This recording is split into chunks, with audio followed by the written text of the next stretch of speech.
నమస్తే, ఎస్ఆర్ మీడియాకి స్వాగతం. ప్రాణాలను సైతం పణంగా పెట్టి 3వ రోజు కూడా కొనసాగించిన ఆమరణ నిరాహార దీక్ష. ఈ ప్రభుత్వాన్ని ప్రశ్నించి ఈ ప్రభుత్వానికి తగు బుద్ధి వచ్చే దిశగా మేమందరం కూడా అడుగులు వేస్తామని తెలియజేస్తూ, అలాగే రామచంద్ర యాదవ్ గారికి ఎట్టి పరిస్థితుల్లో ఎటువంటి హాని జరిగినా ఈ రాష్ట్రం బొగ్గుమంటదని మాత్రం ఈ రాష్ట్ర ముఖ్యమంత్రికి ఈ ప్రభుత్వానికి ప్రత్యేకంగా తెలియజేస్తున్నాం. అందరినీ వదిలి ఈ రోజు ఈ 3 కోట్ల మంది బీసీలకు యువతకు న్యాయం జరగాలని చివరికి ప్రాణ త్యాగానికి సిద్ధపడిన మహనీయుడు మన అన్న రామచంద్ర యాదవ్ గారు.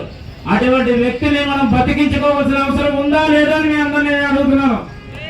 ప్రతి ఒక్కరు కూడా నేను పిలుపునిస్తున్నాను. మీరు అందరూ కూడా ప్రతి ఒక్కరిని చుట్టుపక్కల ఉన్న ప్రతి ఒక్కరిని చైతన్యవంతులు చేసి ఇక్కడికి తీసుకొచ్చి ఈ ప్రభుత్వాన్ని రాష్ట్ర ముఖ్యమంత్రిని ప్రశ్నించవలసిన ఆవశ్యకత ఎంతైనా ఉంది. ఈ 79 సంవత్సరాలుగా మనం వెనకబడిపోయాం. మన తరఫున నిలబడే వ్యక్తి లేడు, ఒక శక్తి లేదు. బీసీలంటే బలహీనులైన బతికాం. కానీ ఈ రోజు రామచంద్ర యాదవ్ అన్న రూపంలో మనకు ఒక బలం దొరికింది. ఆ బలంతో మనం యుద్ధం చేద్దాం, ముందుకు వెళ్దాం.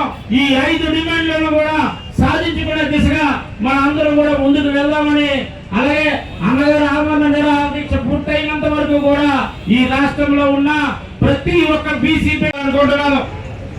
మీరందరూ కూడా ఈ మెసేజ్ విన్నాక ప్రతి ఒక్కరు కూడా చైతన్యవంతులు అవ్వాలని నేను పిలుపునిస్తున్నాను.